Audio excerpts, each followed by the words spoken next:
Tired of plain-looking links in your emails? Let's turn them into a clean, clickable button right inside Gmail.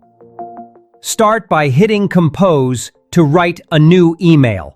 Now, instead of just pasting a long link, type something like "Visit my website" or "Get started." Much better, right? Highlight that text, then click the link icon below. You know, the one that looks like a chain. Paste in your URL and hit OK. Boom, it's clickable now. But let's make it pop. Click the A icon for formatting.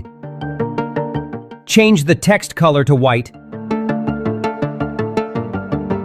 And give it a background color, maybe blue or green. Bold it, bump up the font size, and just like that, it looks like a real button.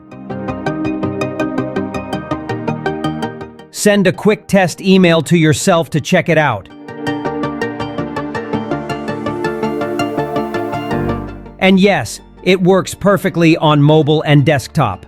No coding, no fuss, just a clean, clickable Gmail button in seconds.